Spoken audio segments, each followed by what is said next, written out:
With Radio Algeria International, you will not miss a single major political or economic event. Radio Algeria International, our voice in the world.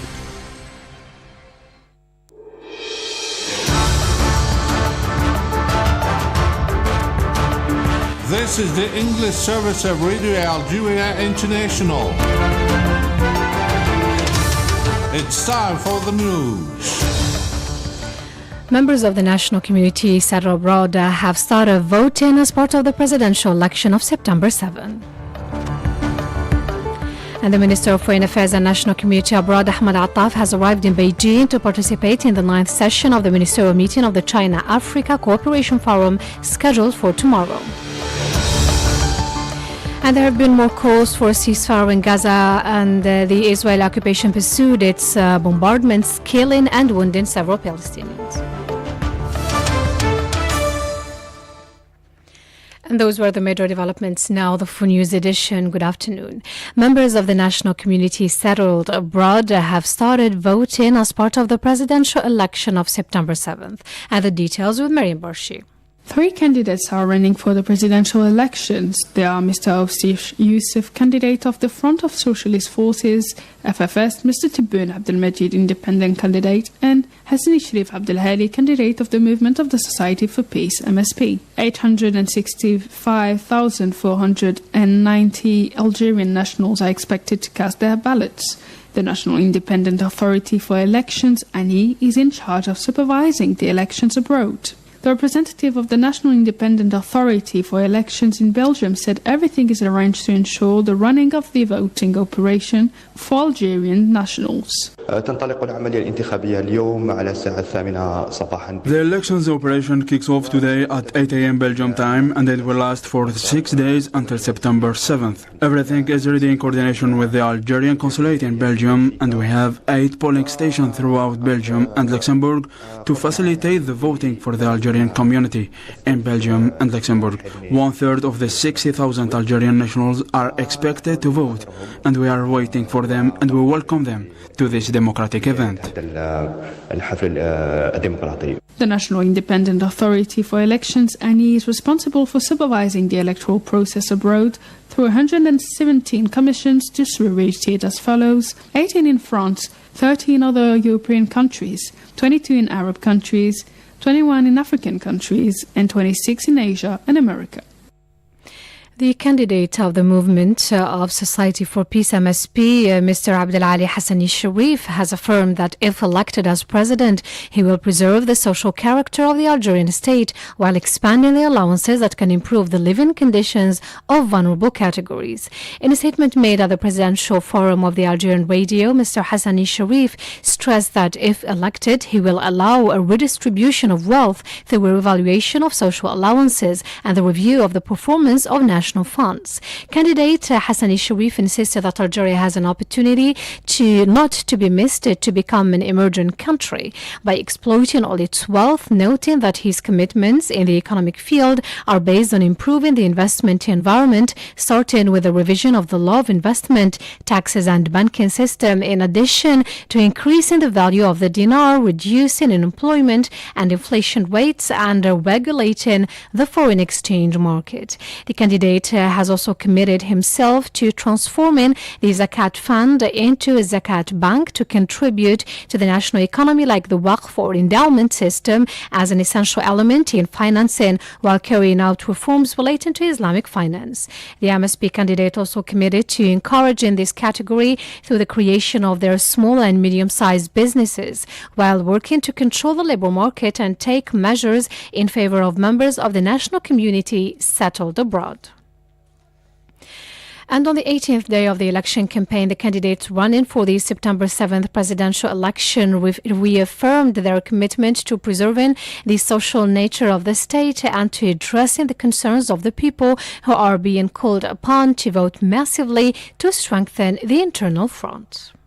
Speaking from the province of Beira, the candidate of the Socialist Forces Front, FFS, Youssef Awsif, reiterated his commitment, if elected, to address the concerns of the people through concrete measures to guarantee the preservation of the purchasing power, stressing that the solutions contained in his electoral program met the main demands of the Algerian people. The FFS candidate promised to raise the minimum wage to 14,000 Algerian dinars and to review the allowances intended for those sections of the society with no income, emphasizing that preserving the purchasing power of citizens was one of his priorities. He also pledged to carry out reforms in the justice sector and to confer greater prerogatives to the legislative institution, while reiterating his appeal to Algerians not to give in to the defeatist rhetoric and to contribute to a change by going to the polls massively to choose their president for the next 5 years.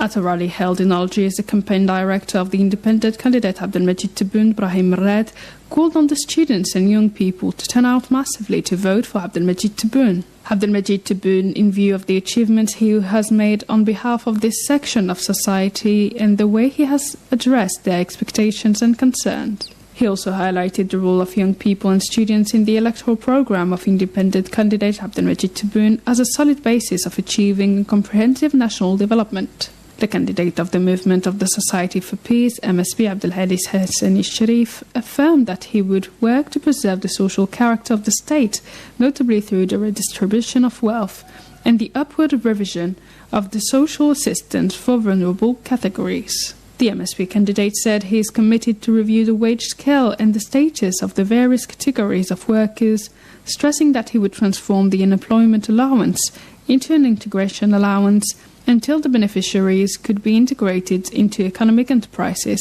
The MSP candidate also said that he will create a special allowance for housewives. He also affirmed that Algeria has everything it needs to become an emerging country by exploiting all its resources.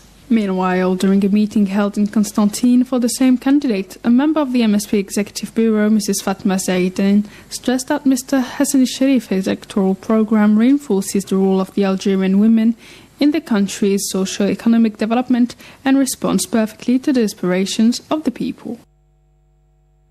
You're still listening to Radio Algeria International. The President of the Republic, Supreme Commander of the Armed Forces, Minister of National Defense Abdelmajid Tebboune has presided over a meeting of the High Security Council. The Minister of War Veterans, Laïd Roubiga, has extended his condolences to the family of French lawyer Henri Leclerc, a friend of the Algerian Revolution, who died at the age of 90. Mr. Roubiga recalled the qualities of the deceased, who was a militant who believed in the humanitarian principles of the November 1st, 1954 revolution, and one of those free men who devoted their efforts to supporting and defending the Algerian people's struggle for freedom and independence, notably by defending the militants of the National Liberation Front, FLN, during the Glorious Revolution. The minister extended his sincere condolences and feelings of solidarity and compassion to the members of the family of the deceased and to all friends of the Algerian Revolution, wishing them patience and comfort. The Minister of Agriculture and Rural Development, Youssef Sharfa, has said that next Tuesday, the Algerian-Qatari Baladna project for the production of milk powder will be launched. And here are details with Mariam Barshi. In his speech at the opening of the national meetings with investors benefiting from agricultural land under the right of concession with the Office for the Development of Industrial Agriculture in Saharan Lands, ODAS, Mr. Sharfa said this Tuesday the drilling work for water as part of the Baladna project will be launched. On Tuesday, the Baladna project will be officially launched in Adrar for the digging of wells. The Italian partner is with us, and with the help of the public treasury, it started digging its wells. Let's recall that an agreement was signed at the end of April between the Ministry of Agriculture and Rural Development and the Qatari company Baladna for the implementation of a project on the creation of integrated dairy cow breeding farms and the production of milk powder. Once completing, this project will be locally produce 50% of Algeria's national needs in milk powder, supply the local market with red meat, and contribute to the increase in the national cattle herd. This project, worth $3.5 billion, is expected to create 5,000 direct jobs, and it will be carried out in 4 stages, the first of which should end with the effective entry into production by 2026. And instructed by the President of the Republic, the Minister of Foreign Affairs and National Community Abroad, Ahmad Attaf, arrived in Beijing to participate in the 9th session of the ministerial meeting of the Africa-China Cooperation Forum, scheduled for tomorrow, Tuesday.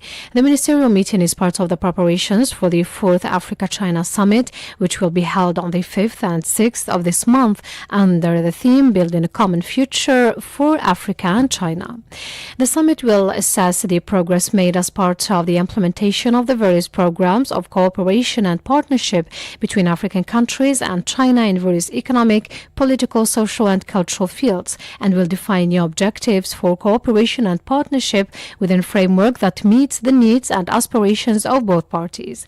On the sidelines of the ministerial meeting, the Algerian diplomacy chief is expected to hold bilateral meetings with several of his African counterparts.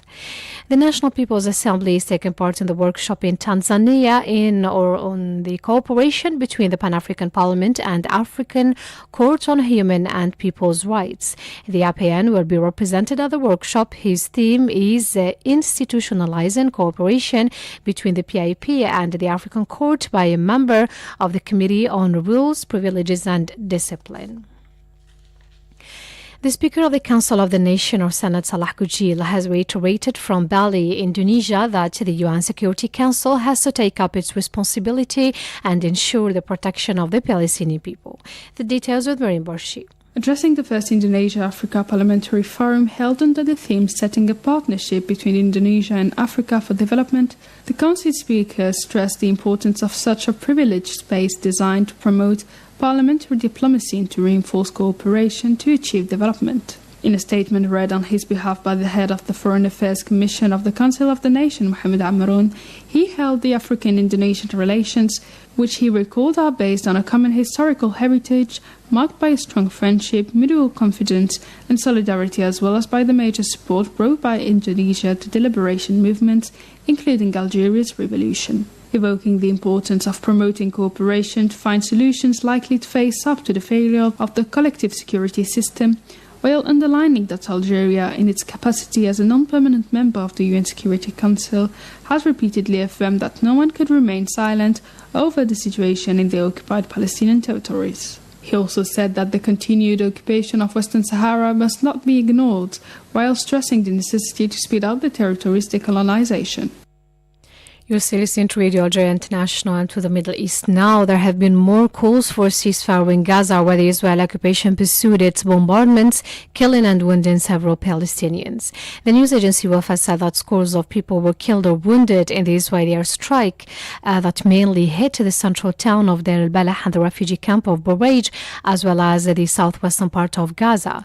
The Israeli army pursued its bombardments amid humanitarian pauses agreed on by the occupying authorities to allow for the vaccination of thousands of children against polio. The anti-polio vaccination campaign was launched 2 days ago after a first case was recently confirmed in the Gaza Strip 25 years after the disease was eradicated.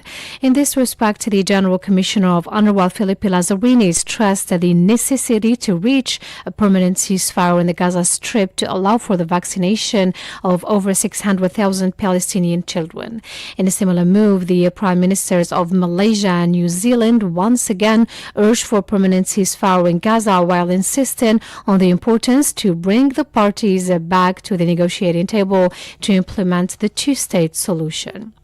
You're still listening to Radio Algeria International, and back to the country now. The President of the Republic, Abdelmajid Tebboune, congratulated Algerian Paralympic champion Athmani Iskandar Jamil on winning a gold medal in the 100 meters at the 2024 Paralympic Games in Paris. The President stressed that the athlete honored Algeria and thanked him.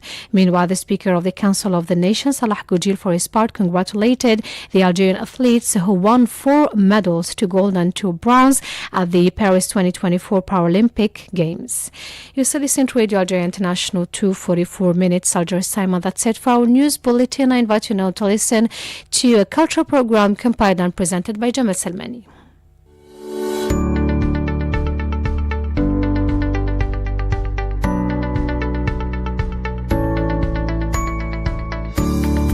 Welcome to your weekly program, Destination Algeria. I'm Jamal Sameni. There are a number of great destinations in Algeria just waiting to be discovered.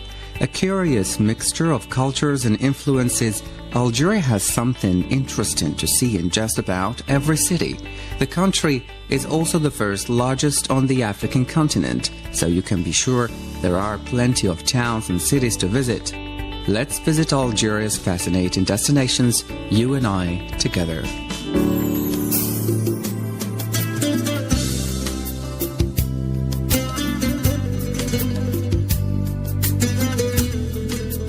The small settlement of Jijel is located in the northeastern region of Algeria and is the administrative center and capital of the Jijel province. It is not a bustling city or town filled with nightlife and noteworthy tourist attractions. Jijel is more a resort settlement that does have a few important industries, but is a peaceful destination in Algeria, where tourists spend most of their time relaxing on the breathtaking beaches.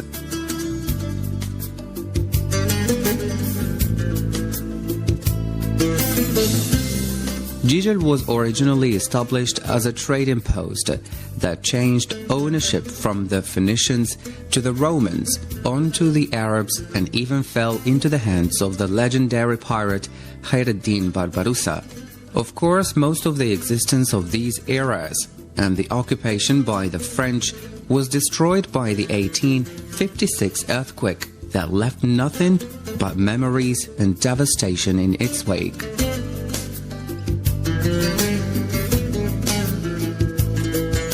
Today, the town of Jijel has a permanent population of approximately 100,000 that concentrates mainly on the production of agricultural products and fishing. Three larger industries, namely cork production, steel making, and leather tanning, have managed to flourish in Jijel. The cork production industry has led to the town being surrounded by vast cork tree plantations, bringing life to the landscapes. Another industry that has become vital to Algeria is the Jijel Tannery. It is the leading producer of furniture, leather crafts, and footwear in the country. Important establishments such as a mosque, hospital, and the University of Jijel are available in the town.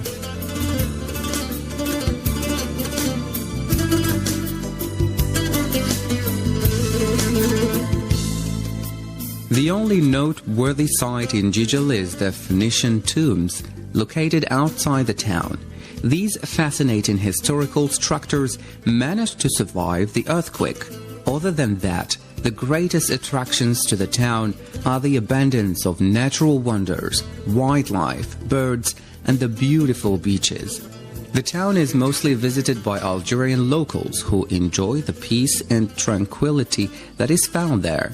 Every so often, a foreign visitor will arrive to appreciate this scheduled getaway. Jijel can be reached by road from Algiers, Constantine, Bijaya, and Stif. The rugged landscape of the town and the magical opportunity to explore an area that has been left virtually untouched is an adventure. And being able to completely break away from the usual tourist destinations in Algeria and walk off the beaten track is a chance that should not be passed up.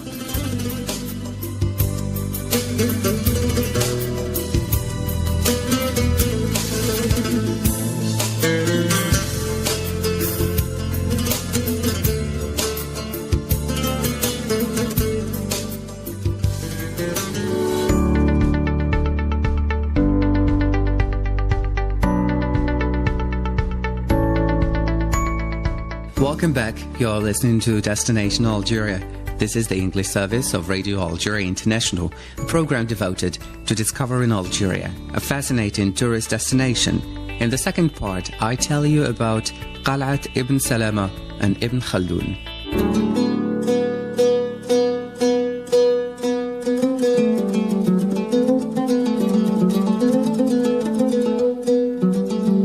The ancient fortress of Qal'at Ibn Salama is situated on a hill near present-day Tiaret, southwest of Algiers, the capital city of Algeria. As a military fortress, Qalat ibn Salama no doubt served the purpose of protecting the people in the area from foreign invaders. However, the historical fact that Qalat ibn Salama is most recognized for is that Ibn Khaldun took shelter there between 1375 and 1379. It was during these 4 years that he began to compose his renowned Muqaddimah, the first volume of his book on the subject of universal history.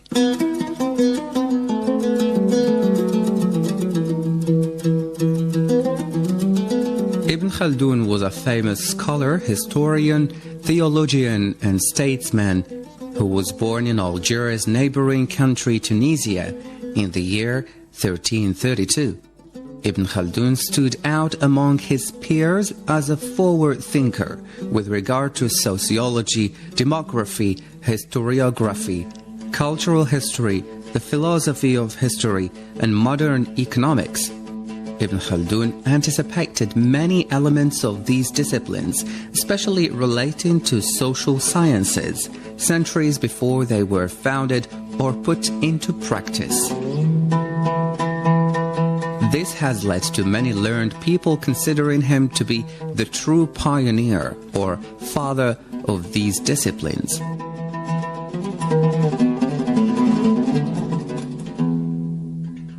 Ibn Khaldun was born into an Andalusian family which was considered to be socially upper class.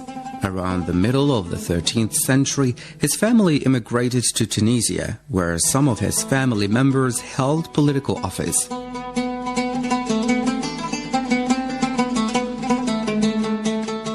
Ibn Khaldun states in his autobiography that he was able to trace his descent through an Arab tribe, specifically the Hadramaut from Yemen, right back to the time of Muhammad.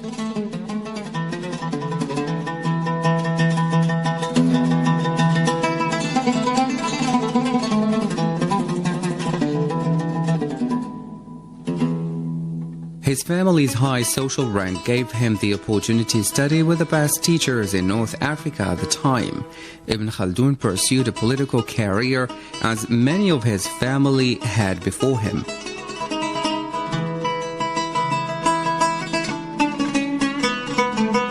In the politically volatile climate of North Africa at the time, he soon developed the art of diplomacy, learning to intercept political changes and adapt swiftly to changing circumstances. His political skills, along with the good relationships he had forged with the Berber tribes, made Ibn Khaldun valuable to the North African rulers. In 1375, he was sent on a mission to the Dawadiya tribes by Abu Hammu, the Sultan of Tlemcen.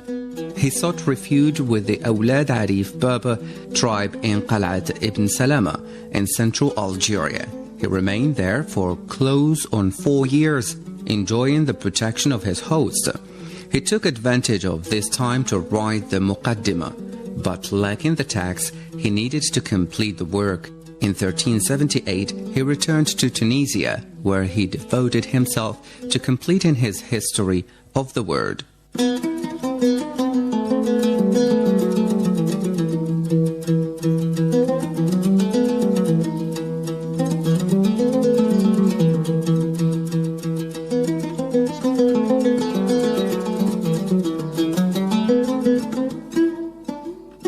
Certainly, Ibn Khaldun's autobiography has all the ingredients of high adventure, complete with political glory, imprisonment, and exile.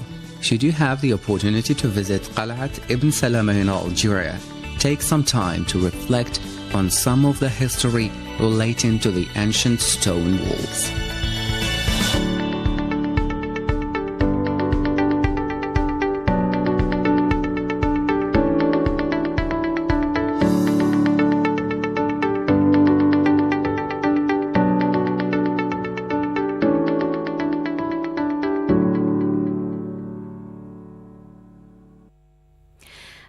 And that was Jamal Salmani telling us about the coastal city of Jijal province. And now let's listen to a program dedicated to the career of artist Bahja Rahal, and we'll leave you with this program to be with you again tomorrow at 2:30 p.m. Algiers time. Goodbye.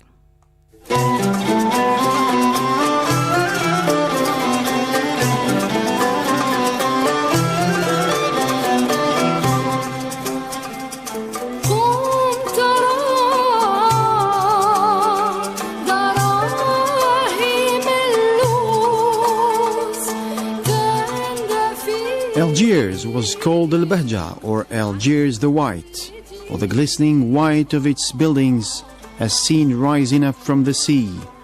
Algiers is situated on the west side of a bay